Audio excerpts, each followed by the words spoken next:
In October of 1992, my best friend Marcus Hale and I drove into northern Arkansas for what was supposed to be a quiet camping trip. 3 days. That was all we wanted. 3 days away from work, bills, ringing phones, apartment walls, traffic lights, and the dull pressure of everyday life. Back then, getting away actually meant something. There were no smartphones, no GPS glowing in your palm, no trail app telling you where you were. If you got turned around in the woods, you had a paper map, a compass if you were smart, and whatever sense God gave you. Marcus brought an old shoulder-mounted camcorder he borrowed from his uncle. It took full-size VHS tapes and made everything look like a home movie from another lifetime. I brought a disposable Kodak camera, 2 flashlights, extra batteries, a pocket knife, and a little AM/FM radio that mostly played static once we got into the mountains. We were 24, old enough to think we were grown, young enough to believe bad things only happen to other people. The place was called Hollow Pine State Recreation Area. The brochure made it look beautiful enough to be unreal. Clear lakes, red cliffs, campgrounds tucked beneath pine, oak, maple, and hickory trees, trails with names like Mirrorbone Loop, Fox Lantern Ridge, and Widow's Creek. Even the drive-in felt peaceful. The road curled through mountains painted gold, rust, and deep red. Fog sat low in the valleys. Little churches stood beside narrow roads. Bait shops advertised night crawlers, canoe rentals, and hot coffee. Every few miles, Marcus would slap the steering wheel and say, "This is exactly what I needed." And I agreed. I needed quiet. I needed clean air. I needed one weekend where the loudest thing around me was a campfire popping in the dark. When we reached the park lodge, it was just past noon. The building sat at the edge of the woods like it had been waiting there for 100 years. It was made of dark timber and stone with a green metal roof and a porch lined with rocking chairs. A payphone stood outside beside a bulletin board covered with trail maps, weather notices, fishing rules, and faded missing pet flyers. One flyer showed a German shepherd named Rusty. Another showed a black lab named Queenie. The oldest one was so faded the picture had nearly turned white. All I could read was, "Missing since October, 1987. Something about that bothered me. Not enough to leave, just enough to remember. Inside the lodge, the air smelled like coffee, old wood, damp wool, and the faint metallic heat of an old radiator. Campers stood in line to sign in, families with kids, 2 retired couples, 3 outdoorsmen with fishing rods, a woman with her teenage daughter, a young couple who looked like they had bought all their camping gear the night before. The ranger at the desk was named Warren Cole. He was tall, lean, and weathered, with gray starting at his temples and a scar near his jaw. He had sharp eyes, the kind that made you feel like he noticed things before they happened. He checked our reservation, circled our campsite on a paper map, and slid it across the counter. "You boys ever been to Hollow Pine before?" he asked. Marcus said, "First time." Ranger Cole nodded once. "Then listen close. Stay on marked trails. Don't hike alone, don't wander after dark. If you hear someone calling from the woods, make sure you can see them before you answer. And if you see a sign telling you not to touch something, don't touch it." Marcus smiled. I did too. Not because it was funny, because it sounded too strange to take seriously. Marcus said, "That last part sounds oddly specific."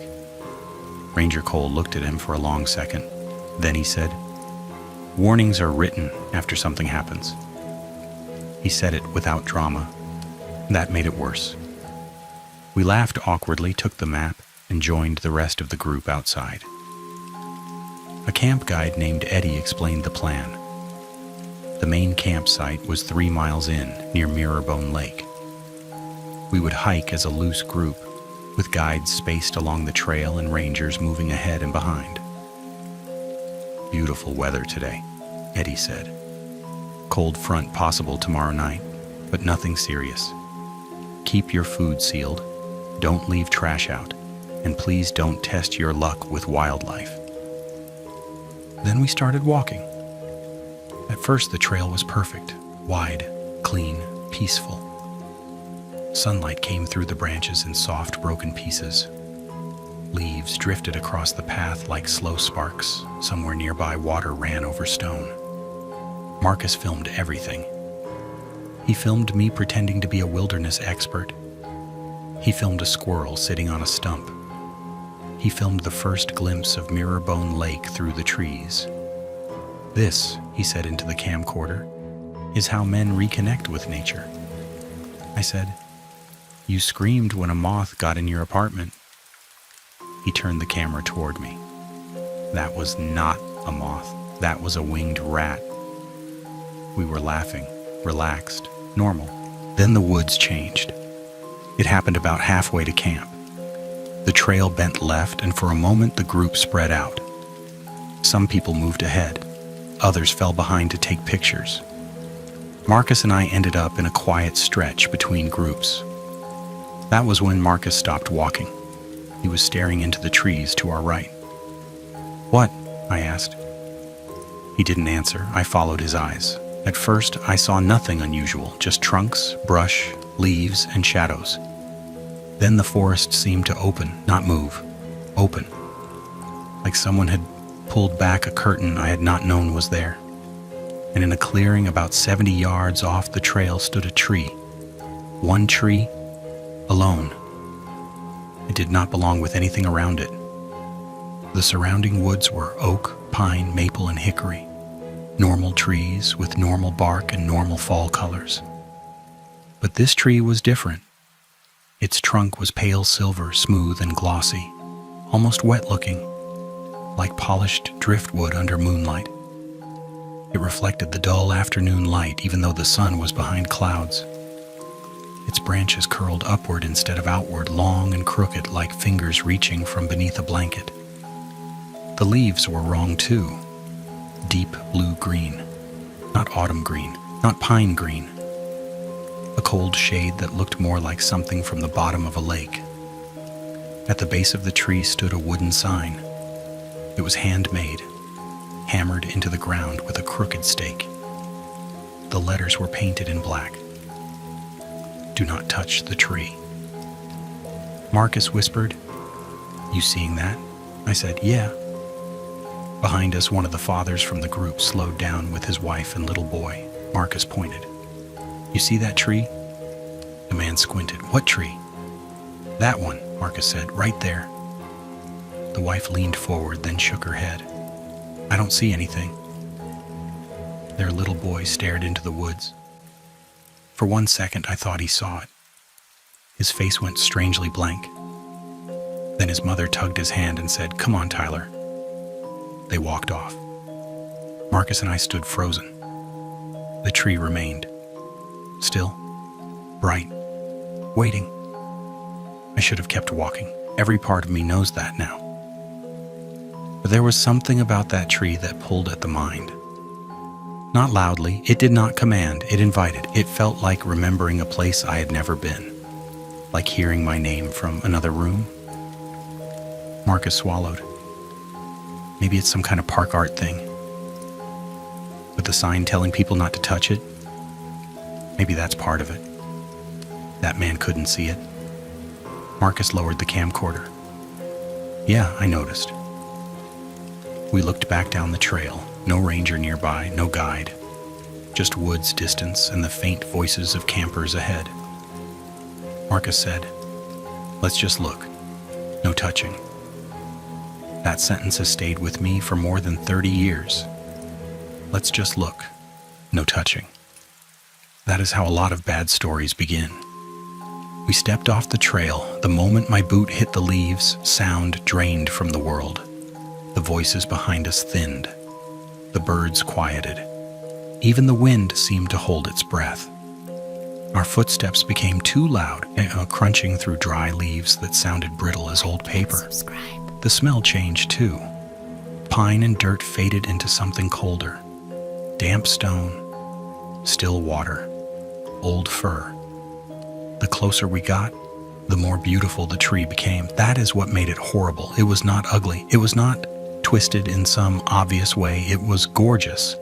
Smooth and pale and luminous, its bark looked soft enough to touch and hard enough to last forever. Beneath the glossy surface, faint lines moved slowly like veins under clear ice. The sign stood at the base. "Do not touch the tree." The letters looked freshly painted, even though the wood looked old. No moss grew on the sign, no leaves rested against it, no insects crawled across it. Nothing living seemed willing to get too close. Except us. Marcus lifted the camcorder. The red recording light blinked. He said quietly, "If this doesn't show up on tape, I'm leaving this whole state." I tried to laugh. It came out dry. Standing near that tree felt like standing near a sleeping animal and realizing too late that its eyes were open. Then I heard knocking. 3 soft taps. From inside the trunk. Knock, knock, knock. Marcus lowered the camera. "Tell me you heard that." I nodded. The bark shimmered, and suddenly I wanted to touch it more than I'd ever wanted anything. It was not curiosity anymore, it was hunger. A quiet, clean, terrible hunger. My hand rose. I watched it happen like it belonged to someone else. My fingers stretched toward the glossy bark. Somewhere far away, Marcus said my name. "Darren." I did not stop. The tree filled my vision. The moving lines beneath the bark seemed to form shapes. Not faces exactly, not hands exactly. More like memories trying to become visible. My fingertips were inches away. Then Marcus grabbed my wrist and yanked me back so hard I nearly fell. The world snapped. Sound returned all at once. Wind, leaves, a crow, my own breathing. I stumbled backward. "What are you doing?" Marcus said. I looked at my hand. "I don't know." His face had gone pale. "You were smiling." I didn't remember smiling. Then something barked from deeper in the woods. One sharp bark, then another, then a low laugh. Human, almost, but not quite. Marcus whispered, "Trail, now." We ran. Branches scratched at our jackets. Leaves slipped beneath our boots. I glanced back once. The tree was still there. And for one blink, I saw something standing behind it. Tall, dark, thin in the wrong places. Its limbs looked too long, and its head tilted as if it were listening to something inside my chest. Then the clearing vanished. Not the tree. The clearing. 1 second there was open space. The next there was only dense forest, packed tight with trunks and brush like it had never been anything else. We burst back onto the trail just as a guide came around the bend. He looked annoyed. "You boys okay?" Marcus nodded too fast. "Yeah, just taking pictures." The guide looked into the woods. He didn't see it. Of course he didn't. We continued to camp in silence. Mirrorbone Camp sat near the edge of the lake, surrounded by tall pines and a ring of hardwoods turning red and gold. The lake itself was dark and still, reflecting the hills so clearly it looked like another world underneath the water. Under different circumstances, it would have been perfect. There were canvas supply tents, a fire ring, picnic tables, a water pump, and smaller campsites spread out under the trees. The guides cooked hot dogs, beans, and potatoes in foil. Kids played near the shore. The 3 fishing guys argued about bait. Someone's portable cassette player played classic rock until the batteries dragged the music into a slow, warped moan. Marcus barely ate. I kept looking toward the trees. Every trunk looked normal now. That made it worse. because I knew something out there didn't. After dinner, Ranger Cole found me by the water pump. He walked up quietly and said, "Which one of you touched it?" My hand went cold around the pump handle. I said, "Touched what?" He stared at me. No anger, no impatience, just dread. "The tree." I didn't answer. Marcus came up behind me and said, "Nobody touched it." Cole looked at him. "Then which one of you almost did?" Neither of us spoke. That was enough. Cole took off his hat and rubbed his forehead. "Lord," he whispered. I tried to keep my voice steady. "What is that thing?" "A door with roots," he said. Marcus snapped, "That doesn't explain anything." Cole looked toward the tree line. "It explains more than you think." I said, "Why could we see it when other people couldn't?" "Because it chose to show itself to you." "Why?" Cole's eyes moved to my hand. "Because it wanted you to touch it." "I didn't." "You almost did." I wanted to argue, but I had. Cole leaned closer and lowered his voice.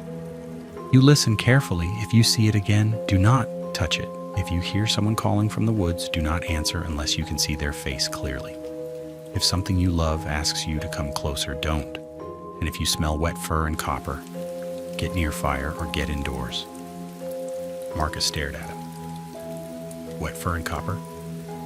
Cole nodded. "And if you see something tall moving between the trees, don't run in a straight line." I swallowed. "What is it?"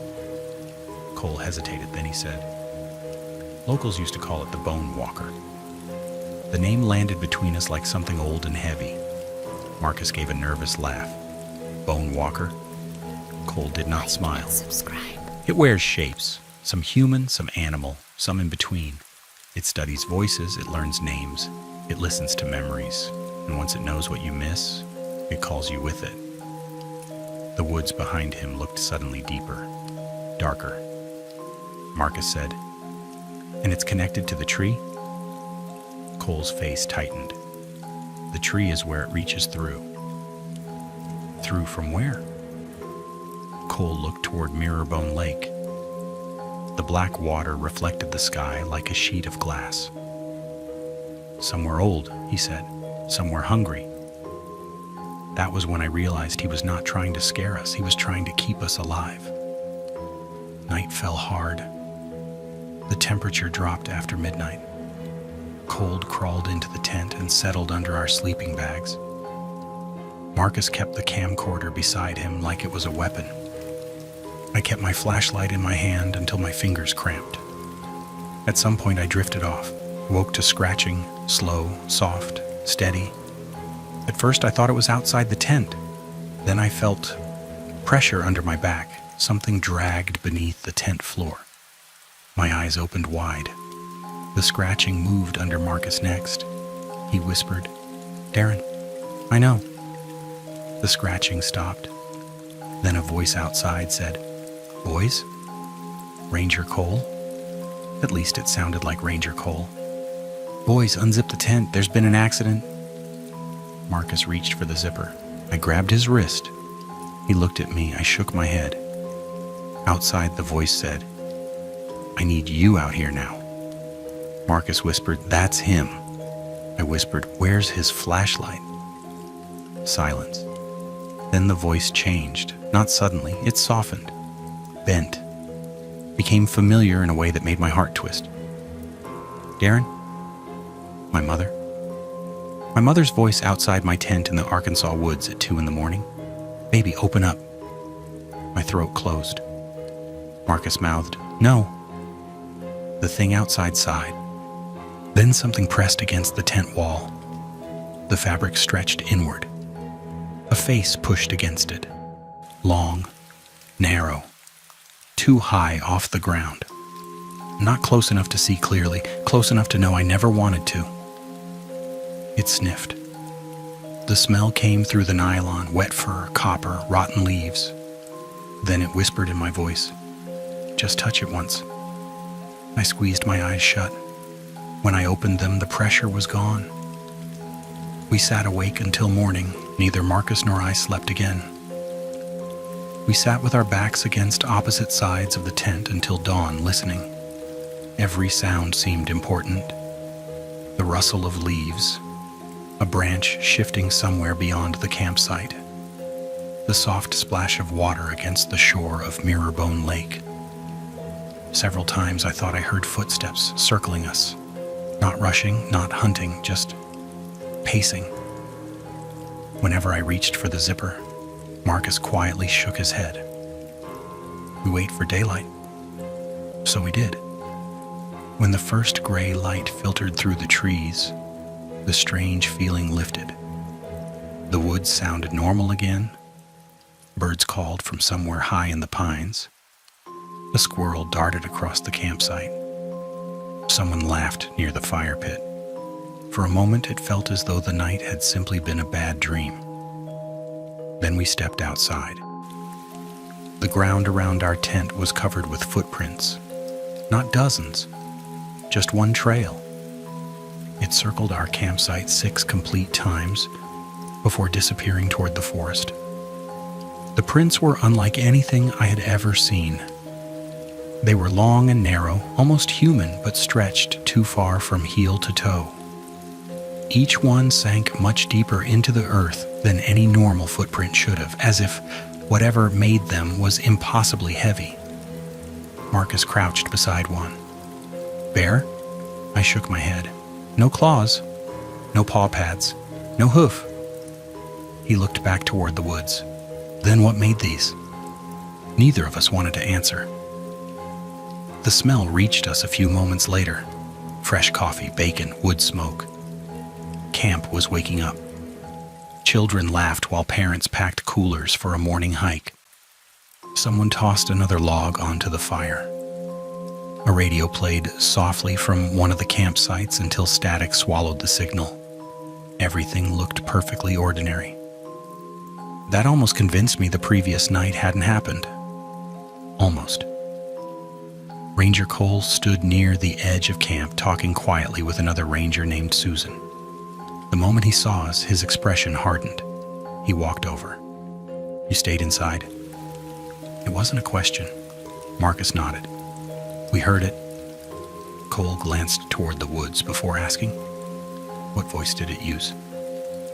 Marcus looked at me. My mother's. Cole closed his eyes for a second. It learns quickly. I frowned. What exactly is the Bone Walker? He looked around to make sure no one else was close enough to hear. No one really knows. There are stories older than this park. Older than the towns. And subscribe. Some say it was never alive. Some say it was the first thing to answer the tree. He paused. But every version agrees on one thing. It doesn't chase people. Marcus frowned. What do you mean? It waits. Cole led us away from the campers toward the old ranger station overlooking the lake. The building was small, wooden, weathered by decades of wind and rain. Inside were maps, emergency radios, shelves full of old logbooks and photographs, dating back almost 50 years. Cole unlocked a filing cabinet. From the bottom drawer, he removed a worn leather journal. The cover was faded almost white. No title, no name, just years of use. He placed it on the desk. This belonged to my father. Marcus carefully opened the first page. Every entry described strange incidents around Hollow Pine.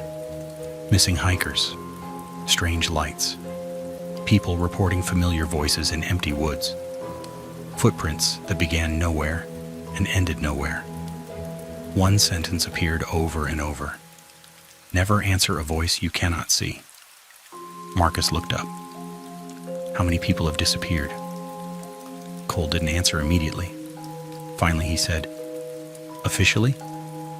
9. And unofficially? He stared out the window toward the forest. I stopped counting. Before either of us could ask another question, the ranger station door burst open. A young woman stumbled inside, panicked. My son. She could barely catch her breath. I can't find Nolan. Cole was already moving. How old? 8. When did you last see him? He was feeding ducks by the lake. We looked everywhere. He was just gone. Cole grabbed his radio. Lock down the trails.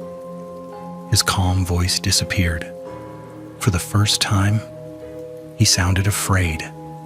Within minutes, the peaceful campground became organized chaos.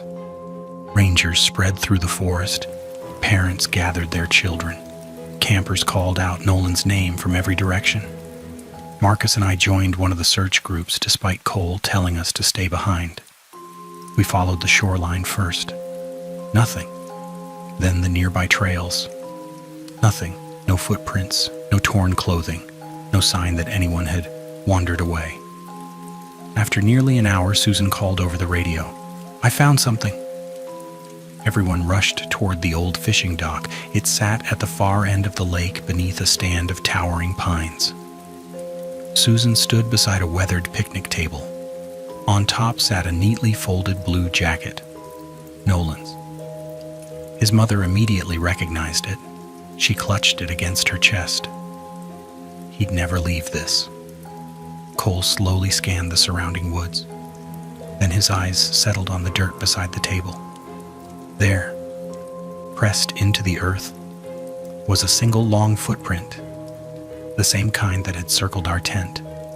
Marcus noticed it too. So it was here. Cole whispered, "No." He pointed farther down the shoreline. Another print, then another, then another. One every 20 feet. As though something had calmly walked beside the lake, waiting. Around noon, the search reached the old fire tower trail. The forest grew noticeably quieter. The air felt colder. Even the sunlight seemed weaker beneath the thick canopy. One of the volunteers suddenly stopped. "You hear that?" Everyone froze. At first, nothing. Then, very faintly, a little boy laughed. "Nolan?" His mother immediately started toward the sound. Cole grabbed her arm. "Wait." Again, the laugh, this time closer, followed by a child's voice. "Mom?" She burst into tears. "Nolan!" She tried to run. Cole held her back. "Don't. That's my son. You can't see him." "I don't care." She fought against him. The voice came again. "Mom, I'm over here." It sounded frightened, lost, real. Every parent in the search party instinctively stepped toward the trees. Even I wanted to go.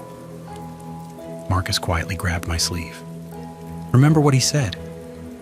Never answer a voice you cannot see." The forest became completely still. The little boy laughed again. Then, the voice changed. It became older, rougher. Now it sounded like a grown man, then a woman, then someone elderly. Each voice lasted only a second before changing into another. Dozens of voices, one after another, like someone searching for the right one. Cole slowly backed everyone away. "Keep your eyes on the trail. No one walks into those trees." The voices stopped. Silence. Then, something moved between two distant pines, not fast, not slow, just enough to catch the corner of my eye. It stood taller than any person, thin. Its arms hung almost to the ground, its head tilted unnaturally, watching us, waiting. Marcus lifted the camcorder. The figure slipped behind a tree. He hurried forward to keep filming. When he rounded the trunk, there was nothing there, just empty woods. But on the bark, someone had carved 2 words, "Come closer." The letters looked old, very old, as though generations of bark had grown around them. Marcus lowered the camera. "I don't like this." Neither did I. The search continued until late afternoon. No sign of Nolan, no backpack, no footprints, nothing. It was as though the forest had quietly erased him. As the sun began dropping behind the mountains, Cole gathered everyone back at camp. His decision shocked the volunteers. "We're suspending the search until morning."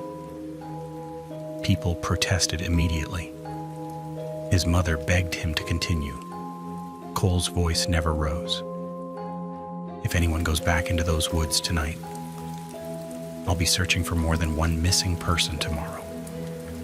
No one argued after that, because everyone could see it in his face. He believed exactly what he was saying. That evening, the campground emptied faster than anyone expected. Several families packed up and left before sunset.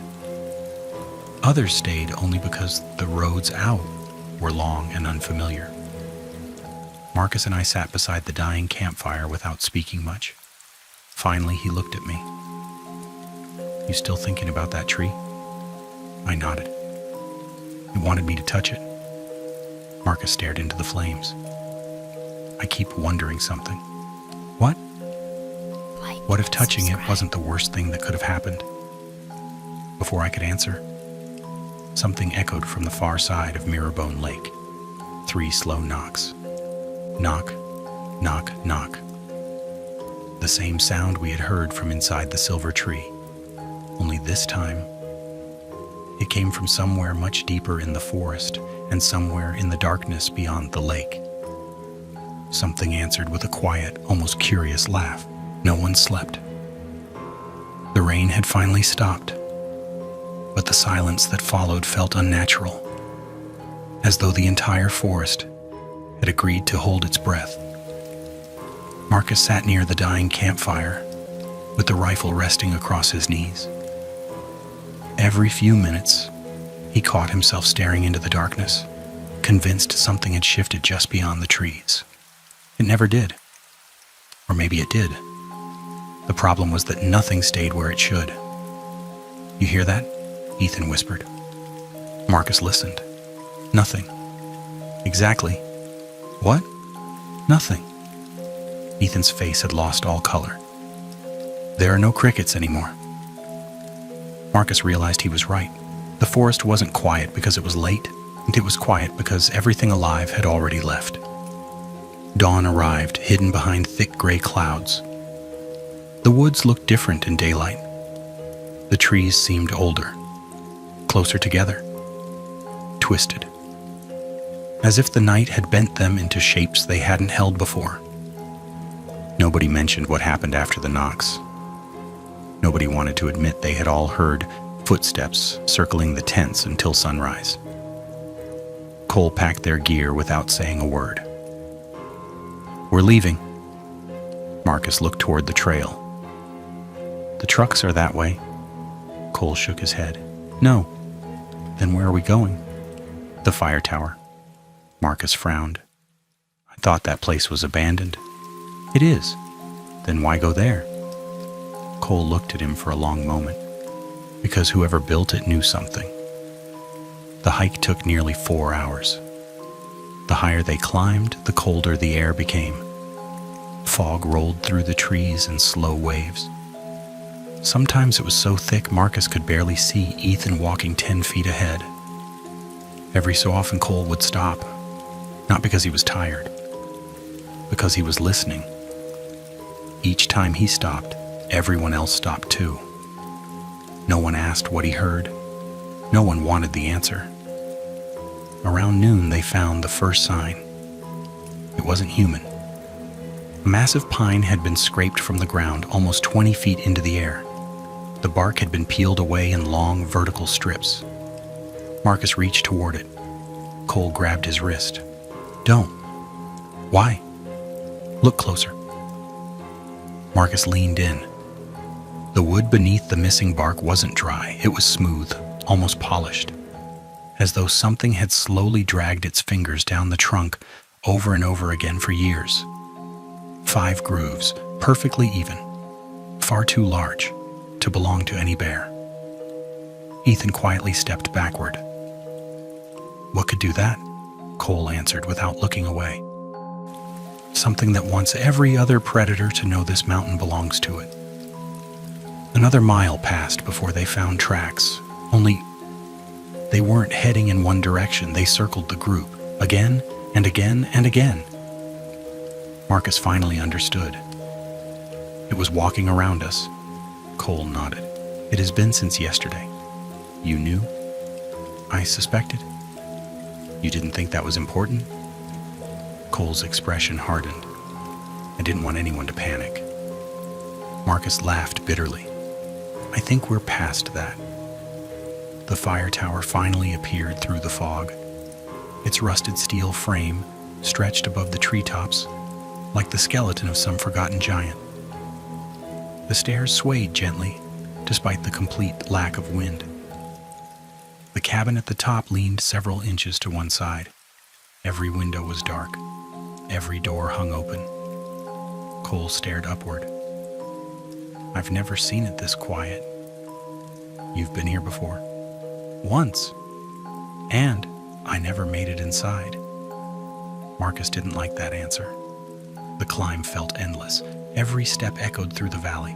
Clang, clang, clang. Halfway up, Ethan froze. What? He pointed toward the forest below. Marcus looked. At first he saw nothing. Then, movement far beneath them. Something pale weaving effortlessly between the trees. Not running, walking, keeping pace with them. Marcus could only glimpse pieces of it through the branches. An arm, a shoulder, something impossibly tall. Then it disappeared. Keep climbing, Cole ordered. Nobody argued. The cabin smelled of wet wood and rust. Dust covered everything. An old radio sat broken on a desk. Maps littered the floor. The windows overlooked miles of untouched forest. Marcus immediately noticed something strange. Every single window had been nailed shut from the inside. Someone had been afraid of something getting in. Cole searched through old cabinets. Finally, he pulled out a weathered notebook. The cover had almost rotted away. Inside were decades of handwritten entries. Most were ordinary: weather reports, wildfire observations, maintenance notes. Then the handwriting changed. The letters became uneven, panicked. Marcus began reading aloud. Day 32. It has started copying voices. The room became silent. He continued. It waits below the tower every night. It never climbs. It only watches. Another page. It smiled today. Marcus swallowed. What? Cole motioned for him to continue. Marcus turned another page. It knows our names now. Another. We buried Thomas yesterday. Another. There are still 5 voices outside. Marcus looked around. There were only 4 rangers assigned here. Cole slowly nodded. I know. Marcus turned to the final page. There was only one sentence, written over and over until the pencil had torn through the paper. Do not answer if someone calls you by name. Do not answer. Do not answer. Do not answer. The last words were almost unreadable. It already sounds like us. Before anyone could speak, a voice drifted up from beneath the tower, soft, clear, perfect. Marcus. Every head turned toward him. His blood froze. It wasn't just saying his name. It sounded exactly like his younger brother, the brother who had died 6 years earlier. Then another voice echoed through the trees. Ethan, his mother's voice. Then another. Cole. A woman's voice cracked with grief. Cole closed his eyes. For the first time since Marcus had met him, the old ranger looked afraid. The voices continued, never shouting, never rushing, just calling. Patiently, as though they knew. Eventually, someone would answer. The voices never stopped. They drifted through the fog, beneath the fire tower with impossible clarity, never shouting, never begging. They simply called each person by name, speaking with the voices of people who should never have been there. Marcus forced himself away from the window. They're not real.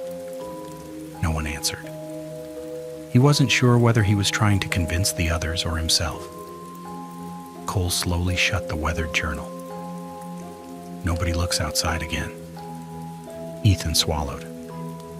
What if it comes up here? It won't. You sound pretty certain. Cole stared toward the floor, because it wants us to come down. The old ranger's certainty was somehow more frightening than the voices themselves. Hours passed. The sun never broke through the clouds. The forest below remained hidden beneath rolling gray fog that seemed to breathe in slow waves around the tower. Marcus checked his phone for what felt like the 100th time. Still no signal, not even enough to send a text. His battery had somehow dropped from 70% to 23. He hadn't used it. Ethan noticed. Mine did the same thing. Cole wasn't surprised. It drains anything with the charge. Marcus frowned. What does? Cole hesitated. I don't know if it means to. Silence settled over the room. The answer somehow made everything worse.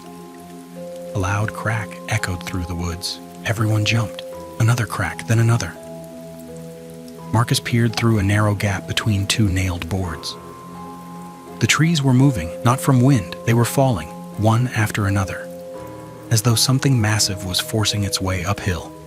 Each crashing trunk came closer, closer, closer. Then, nothing. The silence returned so suddenly that Marcus could hear his own heartbeat. Cole whispered only one word. Listen. At first Marcus heard nothing, then a slow creak. Metal groaned beneath them. The fire tower shifted. Not much. Just enough for everyone to feel it. Something had leaned against one of the support beams. The entire structure let out another long, metallic groan. Ethan backed away from the center of the room. It can't reach us. Cole didn't answer. Another groan, this one louder. Dust drifted from the ceiling. Marcus carefully moved to another window. Below them, nothing, no movement, no creature, just fog. Then the fog parted for a single second. Marcus saw it. The Bone Walker stood directly beneath the tower. Its head was tilted back at an impossible angle. It wasn't climbing. It wasn't attacking. It was simply looking up, waiting. Its pale body looked stretched far beyond anything natural, with limbs that bent in ways Marcus's mind struggled to understand. Where eyes should have been, there were only deep shadows. Beneath a skull-like face, then it smiled. Not with joy, not with anger, with recognition. Marcus stumbled backward. It's there. Cole nodded without looking. I know. You knew. I could feel it. Night came early. Clouds swallowed what little daylight remained. Cole lit an old oil lantern he had found inside the tower. The warm glow barely reached the corners of the room. Every shadow looked deeper than it should. Marcus unfolded one of the old maps, scattered across the floor. Most of the ink had faded. One mark remained surprisingly clear. A hand-drawn circle nearly 2 miles northeast of the tower. Next to it, someone had written 3 words. The hollow below. Beneath that, do not dig. Marcus looked at Cole. You've seen this before? Cole's face hardened. I hoped I never would. What is it? The place where the first disappearances started. You mean the missing hunters? Cole slowly shook his head. They weren't first. Marcus felt a chill run through him. How far back? Cole stared into the lantern. My grandfather told me stories. He was a ranger too? No. What was he? He was one of the men who tried to bury it. The room became deathly still. Cole continued quietly. Long before there was a park, before there were trails, there was a mining settlement here. They found something underground. Marcus leaned closer. What? They never agreed. Some called it an animal. Some called it a spirit. Some refused to call it anything at all. He looked toward the floorboards beneath them. They sealed the mine. Marcus whispered. It got out. Cole nodded. No. It let them think it was trapped. A sharp knock echoed through the cabin. Everyone froze. 3 slow knocks. Knock, knock, Knock. Not from below, from the cabin door. Impossible. They were nearly 80 feet above the ground. The lantern flame flickered violently. Another 3 knocks. Marcus raised the rifle.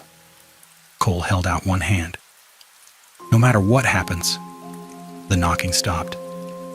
Then came a familiar voice, calm, friendly, perfectly clear. Ranger Cole? It sounded exactly like another park ranger. We found the rescue team. Cole never moved. The voice continued. It's safe now. Marcus noticed something. The voice never breathed.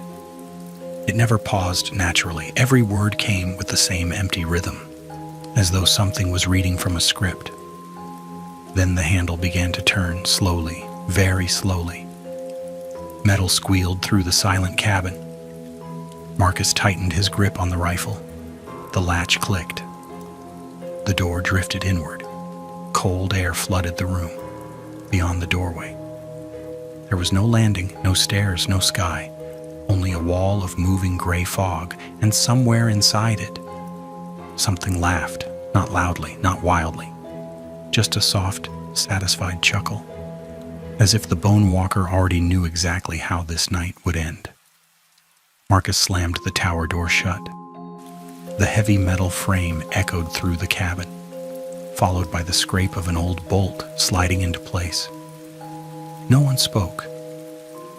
The silence that followed felt heavier than the laughter outside. Ethan leaned against the wall, breathing hard. Tell me you heard that. Cole didn't answer immediately. Instead, he walked to the window overlooking the stairs. He didn't look frightened. He looked disappointed. It's learning faster than I hoped.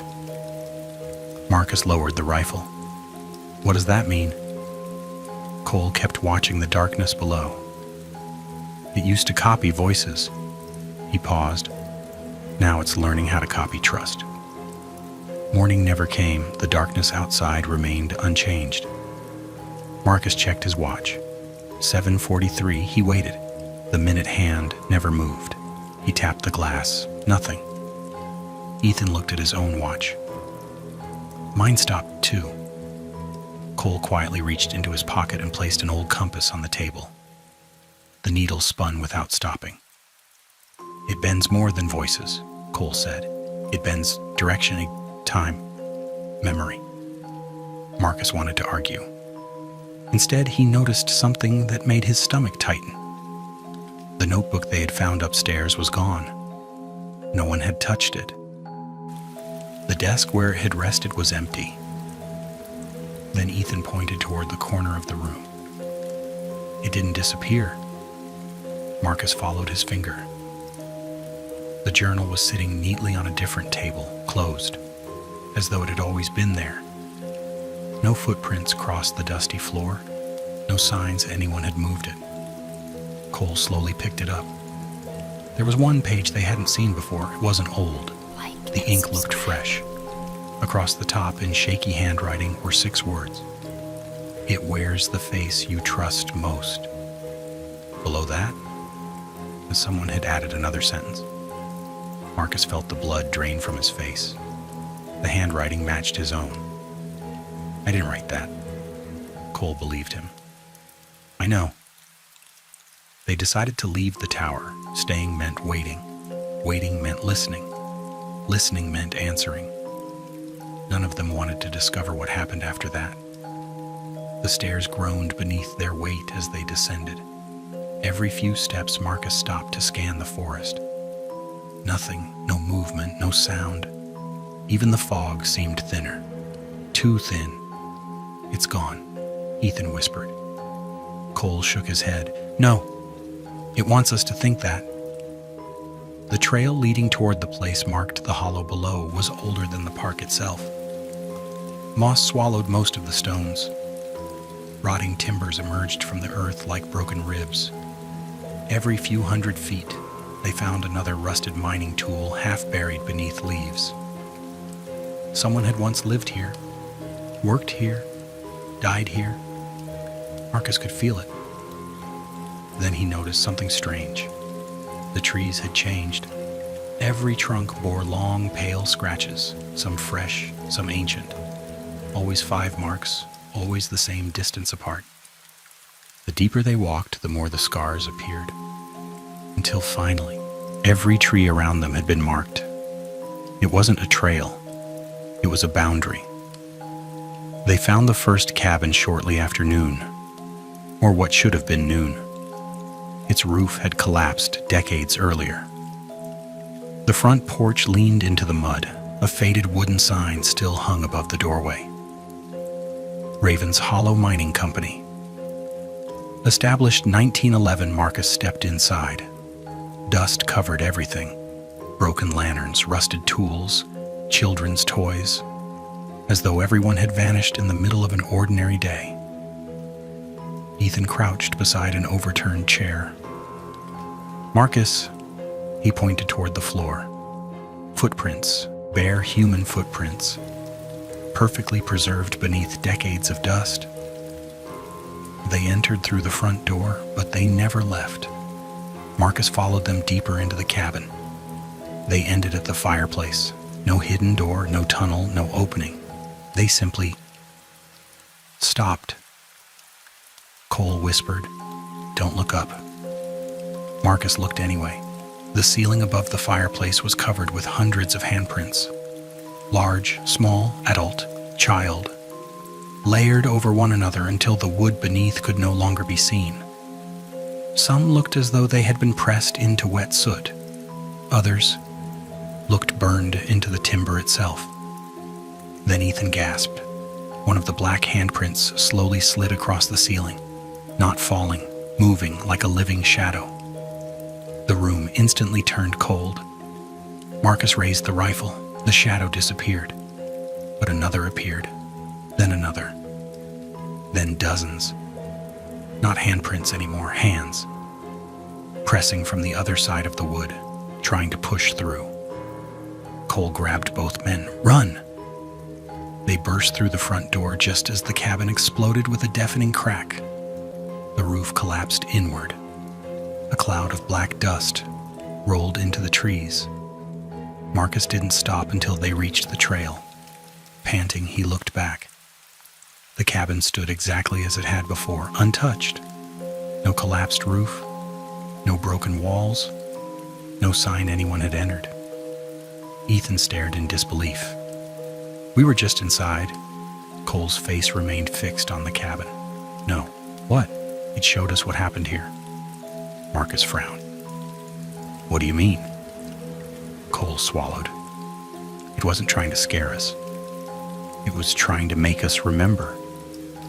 The trail narrowed until it ended at the edge of a massive sinkhole. Fog poured from the opening like smoke. The air smelled of damp stone and old iron. At the center of the pit stood the remains of a wooden elevator that once carried miners underground. Most of the cables had rusted away. The platform rested in darkness so deep that Marcus couldn't see the bottom. Nailed to one of the support posts was a weathered warning sign. The paint had nearly vanished. Only a few words remained. "Mine shaft 7 sealed by federal order, do not descend." Below those faded letters, someone had carved a newer message into the wood with a knife. The grooves were fresh, the letters deep. It never lived below. It was waiting for us to open the door. Before anyone could speak, a voice drifted upward from the darkness. Not Marcus's, not Ethan's, not Cole's. It was all three, speaking together, in perfect unison. "We've been waiting for you." Then, from somewhere impossibly deep beneath the earth, something answered with 3 slow knocks. Knock, knock, knock. The 3 knocks echoed out of the mine shaft. Then came silence. Not the silence of an empty place, the silence of something listening. Marcus tightened his grip on the rifle until his knuckles turned white. "No one goes down there." Cole never took his eyes off the darkness below. "We don't have a choice." Ethan looked at him in disbelief. "You've spent 2 days telling us to avoid this thing, and now you want to walk into its home?" Cole shook his head. That's the mistake everyone makes.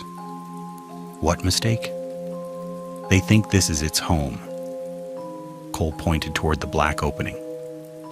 This is where people tried to hide from it. The old elevator had long since rotted away, but a narrow staircase carved into the rock still clung to the side of the shaft. Most of the wooden steps had collapsed. The remaining ones groaned beneath every footstep. Marcus kept his flashlight pointed downward. The beam disappeared into darkness before reaching the bottom. The air grew colder with every step. Not naturally cold, heavy, as though every breath carried the weight of years. Halfway down, Ethan stopped. Do you smell that? Marcus nodded. Smoke, not fresh smoke, old smoke. Charcoal, burned timber, burned flesh. The odor lingered inside the stone itself. Cole whispered, "The fire." Marcus looked over. What fire? The one they started when they realized bullets wouldn't stop it. The bottom of the shaft opened into a maze of mining tunnels. Rusted rails stretched into the darkness. Broken carts lay overturned where they had been abandoned decades before. The walls glittered with veins of white quartz. Every sound echoed. Boots, breathing. The distant drip of water. Then, another sound. Footsteps, not theirs. Walking somewhere ahead, slow, measured, always staying just beyond the reach of the light. Marcus swung his flashlight toward the noise. Nothing. The footsteps stopped. He lowered the beam. They started again. Ethan whispered, "It's leading us." Cole answered without turning around. "No, it's measuring us." They entered a chamber far larger than the tunnels around it. The ceiling disappeared into darkness. Ancient wooden beams supported the rock overhead. Most had split with age. In the center of the chamber stood dozens of mining helmets arranged in a perfect circle. Every lamp was pointed inward, toward a single wooden chair. The chair was occupied. Marcus raised the rifle. The figure never moved. It looked like an old miner. His clothes had almost turned to dust. A rusted helmet rested on his head. One skeletal hand still gripped a pickaxe. Cole approached slowly. The miner's skull faced the floor, as though he had died asleep. Then Marcus noticed something. The boots. They weren't covered in dust.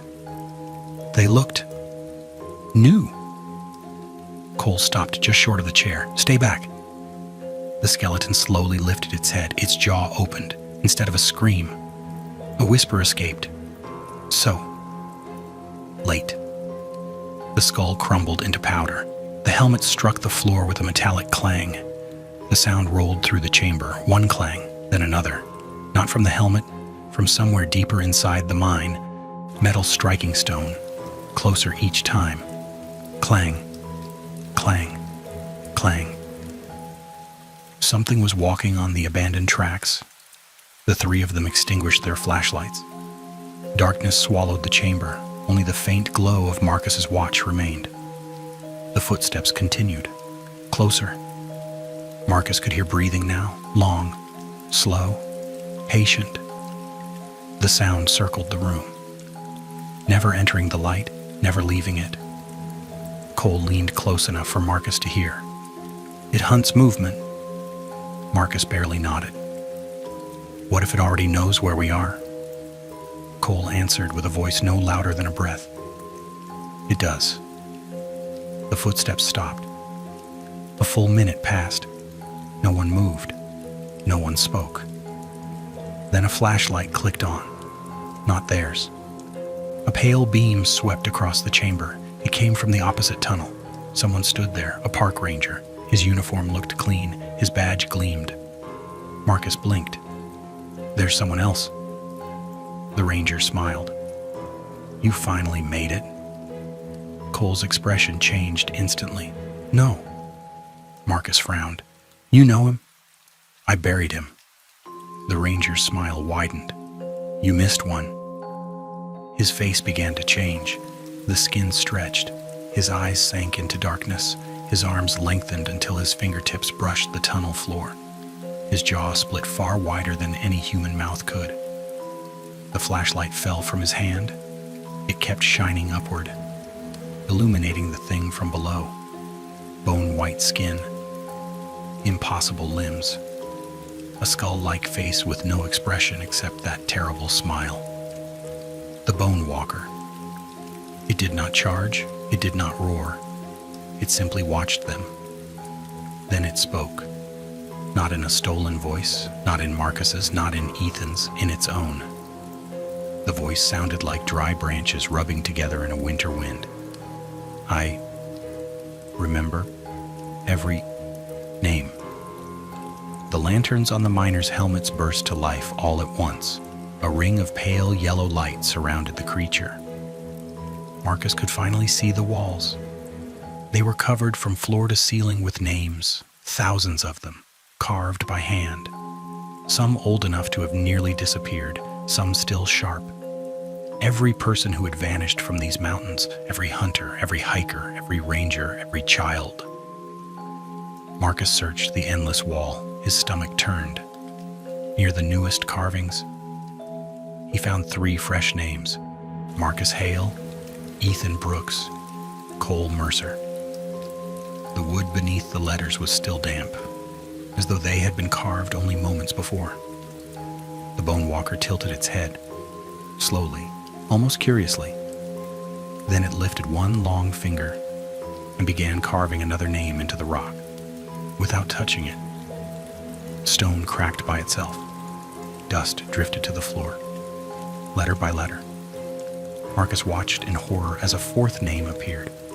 Not someone who had already died, someone who had never entered the forest. His younger sister, hundreds of miles away. The creature looked directly into Marcus's eyes. Its smile never changed.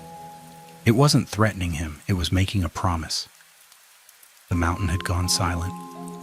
Marcus couldn't stop staring at the freshly carved names on the stone wall. His, Ethan's, Cole's, and now. The wind died so suddenly it felt unnatural. Not a single pine branch moved. Not a single insect chirped. Marcus stood at the edge of the old stone circle with the brass bell gripped so tightly in his hand that his knuckles had turned white. The Bone Walker stopped just beyond the line of salt. For the first time since entering Mirrorbone Forest, it did not smile. Its long frame seemed to ripple beneath skin that never quite fit. Faces surfaced across its body for only a heartbeat before sinking away again. Faces Marcus recognized. His mother, the missing campers, old photographs from Ranger Cole's cabin, people who had vanished decades before. Then it spoke. Marcus. It was his mother's voice, soft, gentle, exactly as he remembered. You don't have to do this. Marcus closed his eyes. No. You've missed me. No. I'm cold. The creature took one slow step forward. Its foot touched the line of salt. The grains hissed.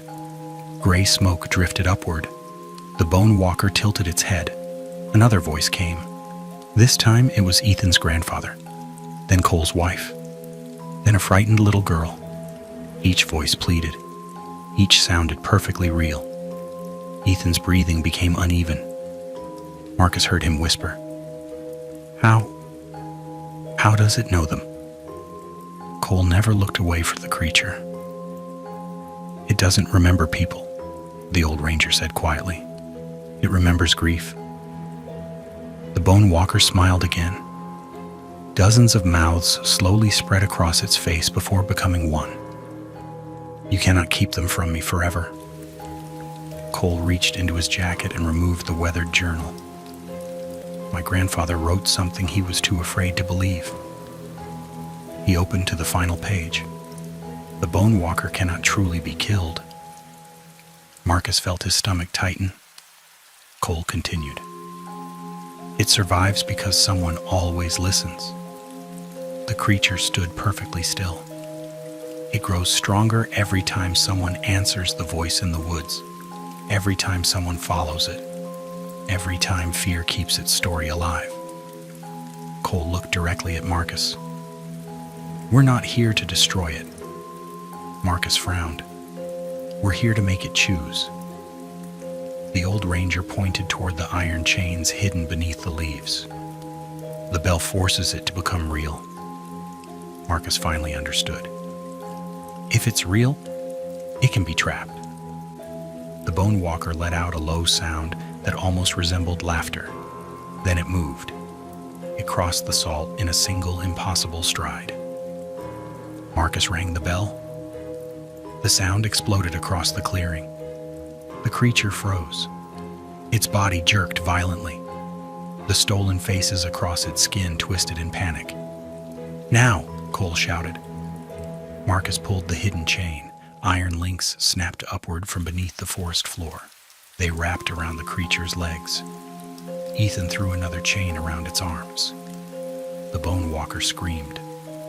Not like an animal, but like 100 frightened people, crying out at once. Marcus had never heard anything so terrible. The cedar logs surrounding the clearing burst into bright orange flame. The air filled with the sharp scent of smoke and pine. The creature struggled.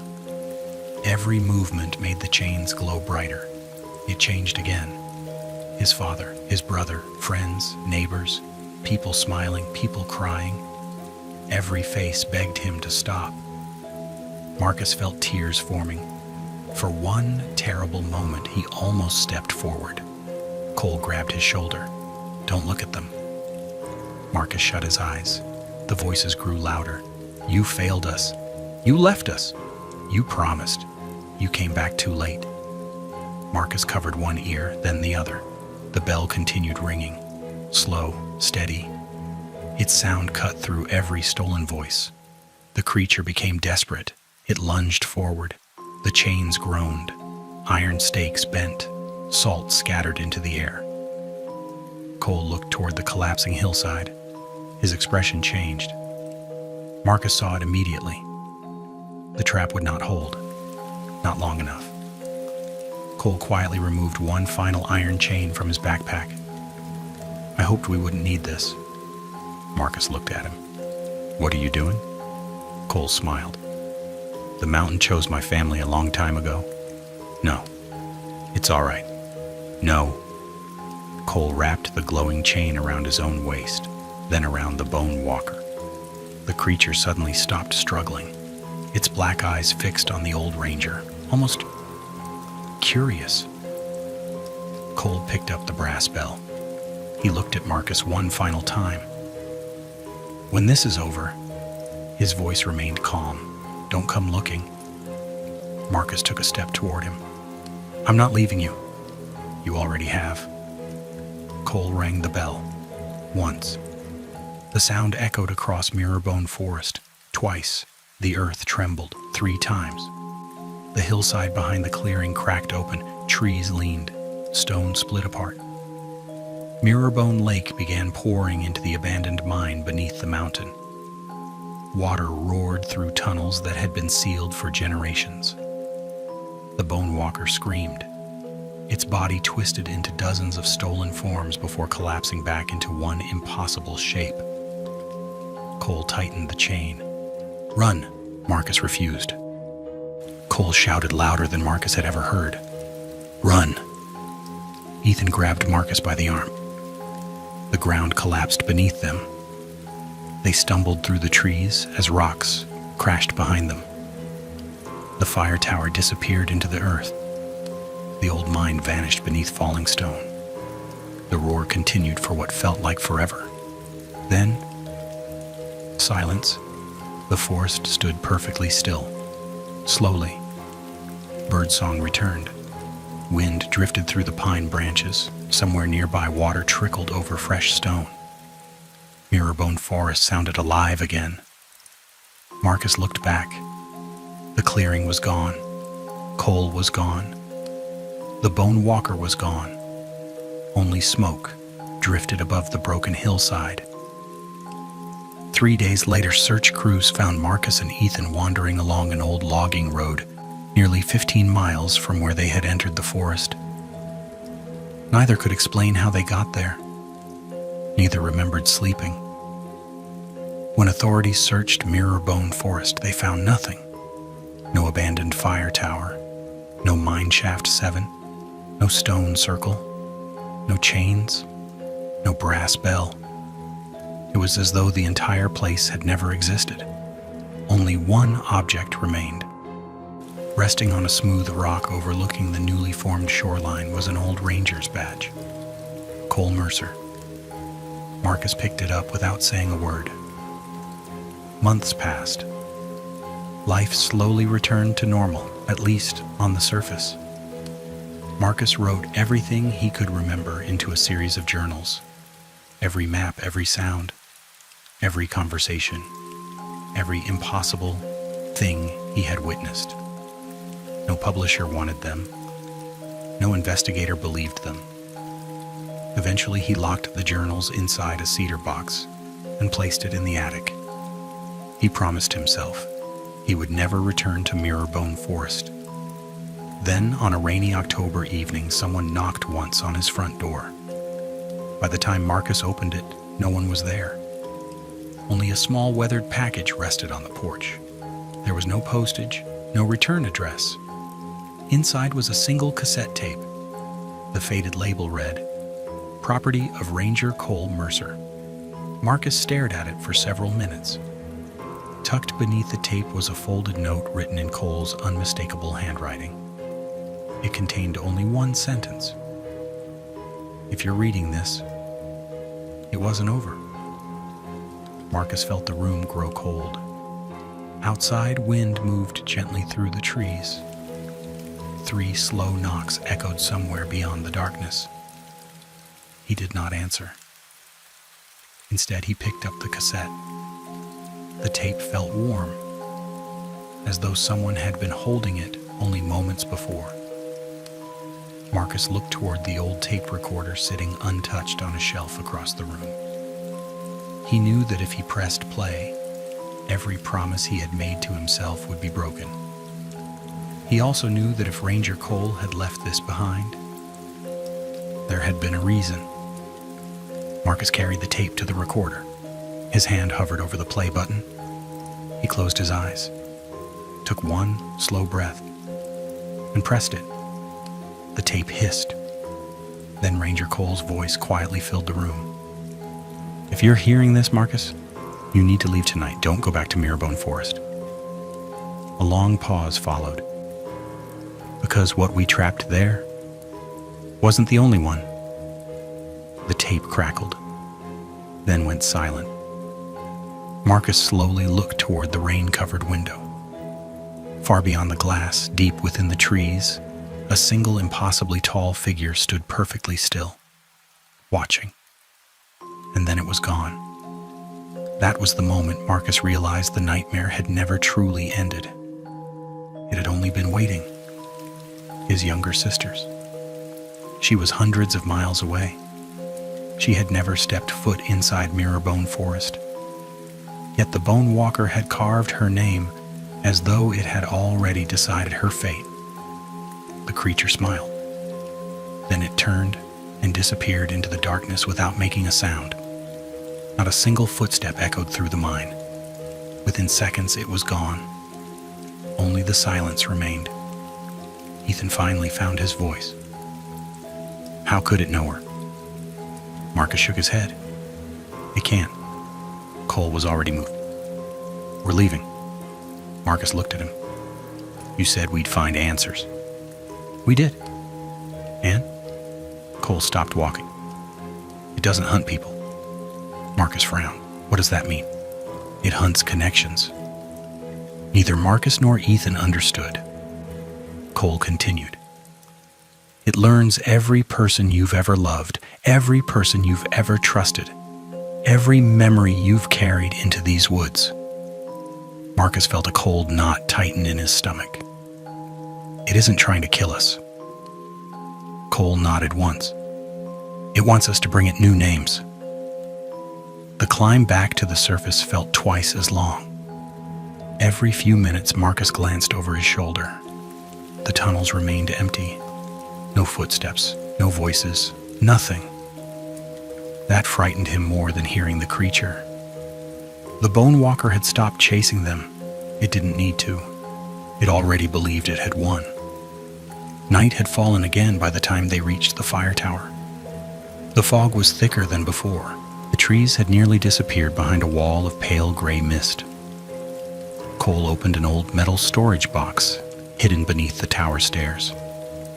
Inside were several weatherproof cases wrapped in faded canvas. Marcus helped him pull them out. "What is all this?" Cole carefully opened the first case. Old journals, maps, bundles of dried cedar, hand-forged iron spikes, small glass bottles filled with coarse white salt, a heavy coil of rusted chain, and a weathered leather notebook. The cover read, "Ranger Elias Mercer." Marcus looked up. "Your grandfather." Cole nodded. He was one of the men who tried to stop it. Marcus opened the notebook. The first page contained only one sentence. "You cannot kill what feeds on fear. You must deny it the hunt." The notebook explained everything. More than 100 years earlier, miners had broken into a natural stone chamber deep beneath the mountain. Inside, they found strange carvings older than the settlement itself. The chamber had remained sealed for centuries. No one knew who built it, or what had been locked inside. The miners opened it anyway. Within weeks, people began disappearing. Not randomly. Always those who answered a familiar voice in the woods. Parents searching for children. Children searching for parents. Friends searching for friends. The Bone Walker never forced anyone to follow. It simply made them believe someone they loved was waiting. Generation after generation repeated the same mistake. The creature grew stronger with every name it learned. Marcus closed the notebook. "So how do we stop it?"